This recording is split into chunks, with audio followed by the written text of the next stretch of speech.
चोरट्यांनी एकाच रात्री 2 एटीएम फोडत 30 लाखांची चोरी करून पोबारा केलाय। बोईसर चिंचणी परिसरात चोरट्यांनी उच्छाद मांडलाय। शनिवारी मध्यरात्रीच्या सुमारास अज्ञात चोरट्यांनी 2 ठिकाणीच एटीएम फोडून जवळपास 30 लाख रुपये चोरून पोबारा केल्याने खळबळ उडाली। शनिवारी मध्यरात्री बोईसर आणि चिंचणीमधील 2 एटीएम मशीन फोडून अज्ञात चोरट्यांनी जवळपास 3 लाख रुपयांची रक्कम चोरून पळ काढलाय। या प्रकरणी बोईसर आणि माणगाव पोलीस ठाण्यात गुन्हा दाखल करण्यात आलाय।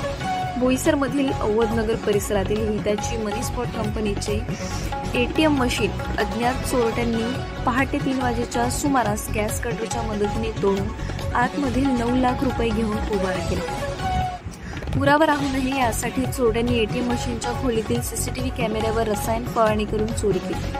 त्याच रात्री अज्ञात चोरट्यांनी चिंचणी येथील स्टेट बँक ऑफ इंडियाचे एटीएम फोडून त्यातील 21,40,000 रुपयांची रक्कम लांबवली। या दोन्ही ठिकाणी एकाच टोळीने एटीएम फोडल्याचा पोलिसांना संशय असून त्या दृष्टीने पालघर पोलीस निरीक्षक बाळासाहेब पाटील, बोईसर उपविभागीय पोलीस अधिकारी विकास नाईक यांच्या मार्गदर्शनाखाली बोईसर व वाणगाव पोलीस अज्ञात चोरट्याच्या टोळीचा शोध घेत आहेत। एटीएम ठेवणाऱ्या बँकेच्या मॅनेजर व्यवस्थापक यांनी एटीएमच्या ठिकाणी सुरक्षा रक्षक ठेवणे हे बंधनकारक असताना सुद्धा पैसे वाचवण्याच्या नादात पोलिसांना व जनतेस वेठीस धरण्याचे काम सध्या जिल्ह्यात सुरू आहे। त्यामुळे सुरक्षा रक्षक ठेवण्याचे बंधनकारक असताना सुद्धा शासन प्रशासनाचे आदेश न मानणाऱ्या मॅनेजर व्यवस्थापकांवर गुन्हे दाखल करण्याची मागणी सध्या जोर धरली।